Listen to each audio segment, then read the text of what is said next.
තෙල් ගහලා වාහන කැඩුණු අය මේ වෙලාවේ ලයිව් ඇට් බලනවා නම් ඒ අයට සුබ ආරංචියක් තමයි මේ කියන්න යන්නේ. බාල තෙල් ගහලා කැඩිච්ච වාහන වලට වන්දි ගෙවන්න ඛනිජ තෙල් අමාත්‍යාංශයේ ඊයේ තීරණය කළා.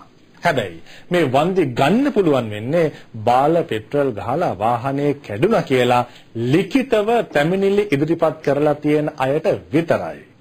ලිඛිත පැමිණිල්ලක් තවම කරලා නැතත් මේ වෙද්දී අමාත්‍යාංශයට දුරකථනයෙන් පැමිණිලි කරලා තියෙනවා නම් ඒ අයටත් සහනයක් ලැබෙනවා. වාහන කැඩුණු අය මේ වන්දිය ගන්නේ කොහොමද? ඒ ගැනයි අද රට ගැන අට.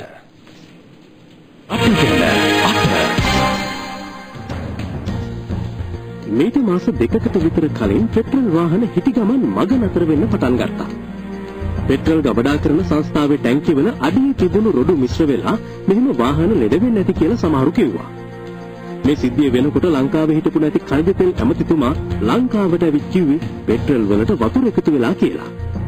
කොහොම හරි අන්තිමට හෙළිවුණේ සිංගප්පූරුවෙන් ගෙන්නපු පෙට්‍රල් තොගයක අවුලක් හින්දා මේ තත්ත්වය හටගත්තා කියලායි. ඒ වෙද්දි ප්‍රමිතියෙන් තොර පෙට්‍රල් මෙට්‍රික් ටොන් 513ක් රට පුරා බෙදා හැරලා ඉවරයි. මේ තෙල් ගේන්න අනුමැතිය දුන්නු ඛනිජ තෙල් අමාත්‍යාංශයේ ලේකම්තුමාටත් හදිසියෙම පෙන්ෂන් යන්න සිද්ධ වුණා. බාල තෙල් ගහලා වාහන කැඩුණු අයගේ පැමිණිලි බහර ගන්න අමාත්‍යාංශයේ වෙනම ඒකකයකුත් වෙන් කෙරුණා. ඒ විතරක් නෙමෙයි මේ සම්බන්ධයෙන් හොයන්න කියලා ඇමතිතුමා ත්‍රිපුද්ගල කමිටුවකුත් පත් කළා. ඒ කමිටුවේ වාර්තාව ඊයේ ප්‍රකාශයට පත් කෙරුණා. වාර්තාවට අනුව මේ තෙල් තොගය මිලදී අරන් තියෙන්නේ රජයේ අනුමත ටෙන්ඩර් පටිපාටි බැහැරව. ඒ වගේම මේ පෙට්‍රල් නිසා ඛනිජ තෙල් නීතිගත සංස්ථාවට සිදුවන පාඩුව සැපයුම්කාර සමාගමෙන් අය කරගන්නත් කමිටුව නිර්දේශ කරලා. එහෙම බැරි නම් අදාළ නිලධාරීන්ගේ වගකීම අනුව ඔවුන්ගෙන් එම පාඩුව පියව ගන්න කියලයි MMF ෆර්ඩිනැන්ඩු මහතාගේ සභාපතිත්වයෙන් යුත් ත්‍රිපුද්ගල කමිටුව නිර්දේශ කරන්නේ. මේට අමතරව බාල පෙට්‍රල් නිසා හානි සිදු වූ වාහනවලට රුපියල් 50,000ක උපරිමය දක්වා වන්දි ගෙවන්න කියලත් කමිටුව නිර්දේශ කරලා. හැබැයි මේ වන්දි හිමි වෙන්නේ මේ වෙද්දි අමාත්‍යාංශයට ලිඛිතව පැමිණිලි කළ අයට විතරයි. මේ වෙද්දි වාහන ලෙඩ ගැන පැමිණිලි 2800ක් විතර ඇවිත් තියෙනවා. වන්දි මුදල් ලබා ගන්න නම් වාහනයේ ලියාපදිංචි සහතිකය, ආදායම් බලපත්‍රය, රක්ෂණ සහතිකය, වාහනේ අලුත් පරියා කළ බිල්පත සහ අදාළ දිනයේදී තත්ත්වයෙන් බාල ඉන්ධන ලබාගත් බිල්පත මෙන්ම සිද්ධිය විස්තර කෙරෙන දියුරුම් ප්‍රකාශයකුත් ලබා දෙන්න ඕනේ. මේ නිර්දේශයන් අනුව ගණනය කරගෙන යනවා මේ ඇට දෙවන සම්පූර්ණ මුදල කොපමණද කියන එක. මොටරසයිකල් සහ ත්‍රිරෝද රථ උපරිමය 15000ක් දක්වා, කාර්, ජීප් සහ වෑන් රථ පෙට්‍රල් භාවිතා කරපු උපරිමය 50000ක් දක්වා වන්දි ගෙවීම සඳහා ඒ නිර්දේශයන් දීලා තිනවා. හැබැයි වන්දි දෙන්න තවත් සති දෙකක විතර කාලයක් යයි කියලයි ඛනිජ තෙල් අමාත්‍යාංශය කියන්නේ.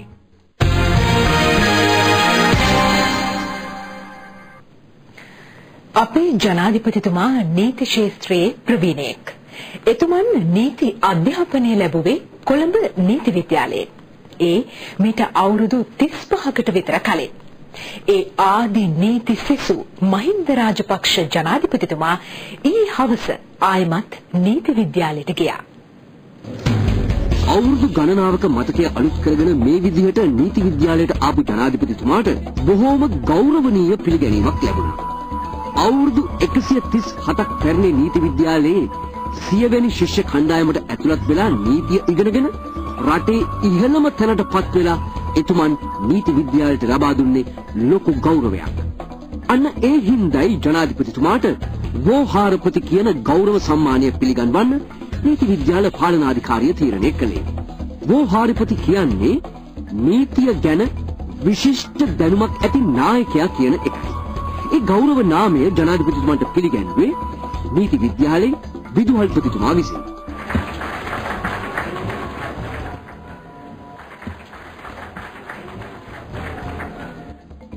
ඊට පස්සේ ජනාධිපතිතුමා නීති විද්‍යාලයේ ඉඳන් පා ගමනින්ම උපරිමාධිකරණ සංකීර්ණයට ආවා. නීති විද්‍යාල ශිෂ්‍යයොත් එතනට ආවේ ජනාධිපතිතුමා එක්ක ෆොටෝ ගන්නත් එක්කමයි.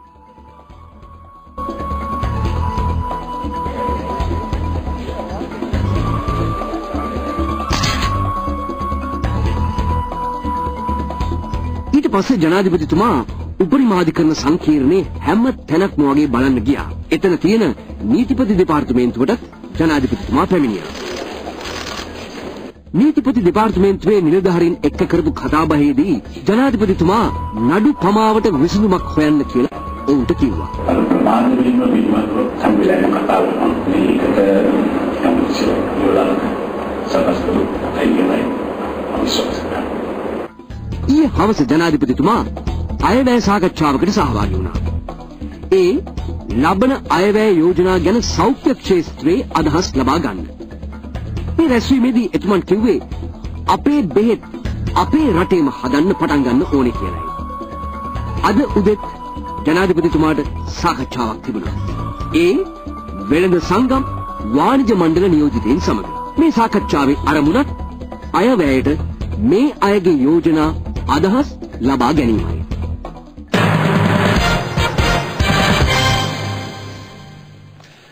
කොටි ත්‍රස්තවාදීන් විසින් හිටපු ඉන්දීය අගමැති රජීව් ගාන්ධි මහතා ඝාතනය කරලා මේ වෙද්දී අවුරුදු 20ක් ගත වෙලා. රජීව් ගාන්ධි ඝාතකයන්ව එල්ලා මරන්න ඉන්දීය අධිකරණයේ ඊයේ තීරණය කළා.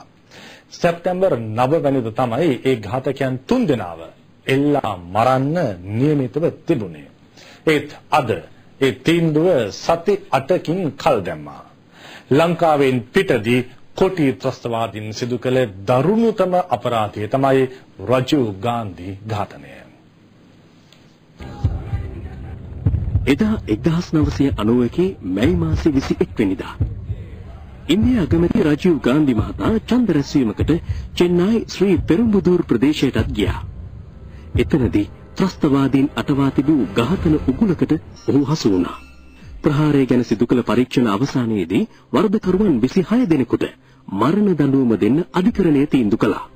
ඒත් අධිකරණයට ඉදිරිපත් කළ අභියාචනා අනුව 4 දෙනෙකුට විතරක් මරණ දඬුවම දෙන්න විශේෂ විභාග අධිකරණයකින් 1998 දී තීන්දුවක් දුන්නා.